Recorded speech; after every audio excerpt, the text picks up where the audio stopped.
Camila, queria aproveitar a sua presença aqui para a gente falar de um outro assunto que você domina, né, que são as startups, porque depois de 2 anos em baixa no investimento, né, esse ecossistema de startups apresentou sinais aí de recuperação.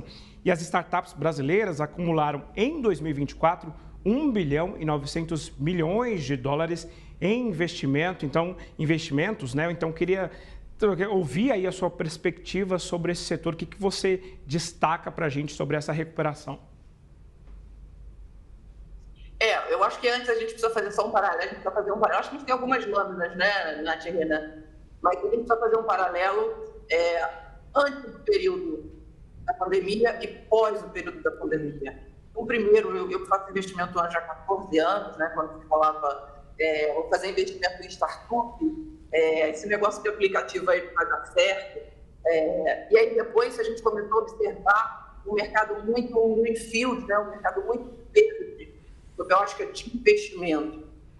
E aí a gente teve um grande momento onde você tinha um capital intensivo muito forte, você tinha investidores não tão maduros, da mesma forma que empreendedores não tão maduros. Então, você tinha muito capital na mesa, as pessoas queriam entrar nesse movimento de uma certa forma, que era uma hype. Eu costumava dizer o seguinte, o investidor falava, parece que hoje investir em startup é igual você ter uma banda de 1980, né? É bacana, eu sou cool porque eu sou investidor, eu sou sócio, eu sou cripto.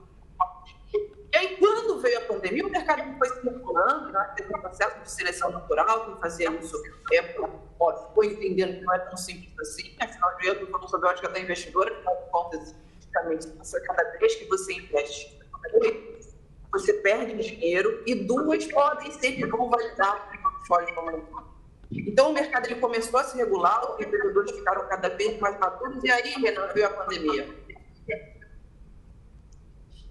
E quando veio a pandemia, foi aquele momento que todo mundo olhou para o lado e falou assim, caramba, e agora?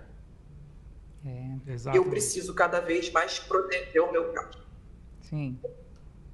Analisando sobre uma outra perspectiva, foi um período onde, embora um período infinitamente triste, sem precedente da história do mundo, foi um período onde eu, como investidora de tecnologia, vendi muita empresa, muita startup. E isso acabou criando um modelo dinâmico, onde se aprendeu cada vez mais a comprar startups, que é onde o modelo econômico funciona. Então, o investidor investe, depois você vem lá, muitas das vezes você vende para um comprador estratégico, e é aí onde você tem todo aí o ganho financeiro e ganho econômico, né?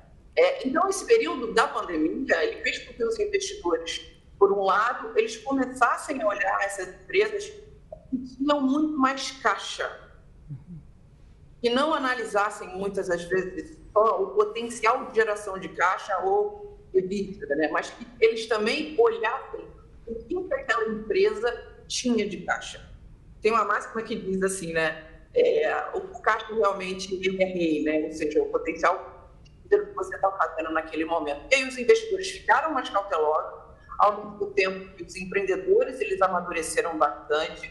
E entendeu-se o seguinte, bom, reduziu-se o número de investimentos em empresas de tecnologia, ao passo que menos startups passaram a ser criadas. Ou seja, toda aquela hype, de uma certa forma, que tinha bolha, outros que não tinha bolha, eu não vou entrar nesse mérito, mas, de uma certa forma, o mercado ele foi eu não digo que ele foi voltando, mas ele foi se regulando. Uhum.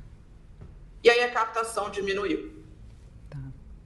E aí, quando a gente fala de 2023, né, 2024, né, a gente começou a sentir novamente esse aumento. Então, você teve aí um aumento de 5,5 comparado realmente ao ano anterior, mas ainda com uma diferença de 80% aí do período de slide, eles dizem, para a gente. Porque exatamente no período pandêmico, né? Logo um pouco depois da pandemia. Camila, então a gente trouxe esse retrato super importante, né, dos últimos anos nesse setor. Agora queria te pedir para ajudar a gente a olhar um pouco para frente, falar de tendências, né? O que você está prevendo de tendências então para esse ecossistema de startups e como é que as mais resilientes podem se destacar? As mais resilientes, elas podem se destacar, elas podem e devem se destacar, porque, na verdade, a resiliência é igual a mola, né? A mola, ela é aquela que você sofre a pressão e você volta ao seu tamanho. Isso mesmo segue para os empreendedores. Então, a primeira pergunta que me faz de tecnologia, o que você investe numa empresa? Eu falo, eu invisto na resiliência, na capacidade de suportar a pressão dos empreendedores, que naturalmente ele passa isso para a empresa. Então, eu acho que a resiliência dessas empresas, acho que é a palavra-chave. Cada vez mais, não é só para 2025, desde a pandemia até, vamos dizer, até o final dos bons anos que vem pela frente, né? Agora, olhando sobre tendência, eu já nem digo mais, talvez seja mais tendência aqui no Brasil, mas quando a gente faz negócio no mercado norte-americano, no mercado europeu, falar hoje de inteligência artificial seria, sem dúvida nenhuma, quase que um discurso padrão. Mas, fugindo um pouco disso, entender que a inteligência artificial, o que ela faz, basicamente, é ampliar a produtividade.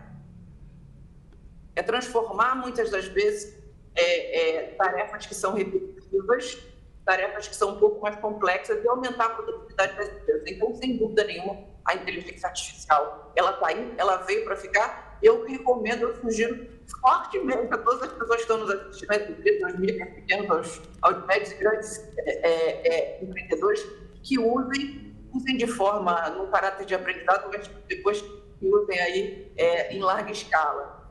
Setor em ascensão, sem dúvida nenhuma, o setor da energia, o setor de técnica da energia limpa, principalmente o sistema de captura de carbono, né, com cada vez mais fontes de energia mais eficientes, são as chamadas clean techs. Fintechs, health techs e edtechs continuam ganhando força, né, continuam sendo mercados, né, que são mercados muito resilientes, mas eu queria destacar principalmente com relação às health techs, né, os dispositivos médicos conectados. Por exemplo, Nath, Renan, hoje quando vocês fazem um exame, como é que vocês pegam o resultado desse exame hoje? Online. Tudo online, né? No aplicativo ou no site, né, do laboratório. Mas como é que você pegava 5 anos atrás? Ia lá. Ia lá no consultório com protocolo e recolhe aquele envelope grande com o exame. E no passado. Você ainda tinha que enfrentar, às vezes, a senha, né? Você tinha que pegar a senha, não é isso? Isso, com o papelzinho da senha, Exato. esperar, tudo isso.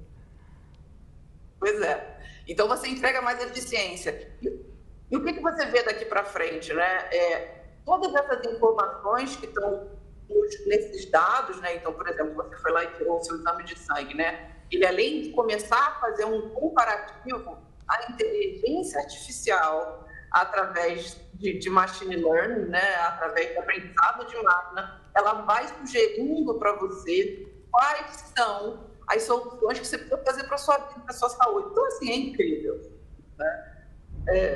Educação, eu que vejo muito, principalmente na Farani Escola de Negócio, é como que o aluno consegue cada vez mais absorver o conhecimento, mas ao mesmo tempo colocar ele em prática. Uhum. Isso a gente tem feito e eu tenho visto bastante, né, principalmente nas experiências imersivas. Então, imagina, Nath, você que tem o seu negócio hoje, mas você precisa entender de indicadores. O que você vai fazer se você nunca aprendeu sobre indicadores? Então, tem que ir atrás, né, de alguém que ensine. Você tem que ir atrás de alguém que ensine, mas ainda assim, quando você aprende, você só absorve 10% do conhecimento. Então, também, as edtechs, elas vêm exatamente para fazer cada vez mais a absorção do conhecimento. E, por fim, aí, fintech, né, eu destacaria cada vez mais os meios de pagamento mais simplificados, né, para garantir muito mais eficiência, mais comodidade, mais clareza para o consumidor final. Perfeito, Tá Camila certo, Farani, Camila. que aula aqui, hein? Tenho certeza que a nossa audiência aproveitou bastante, assim como eu e o Renan. Exato, a gente aprendeu tudo aqui e sabe agora onde investir nas startups. Muito obrigado, Camila. Muito boa tarde para você.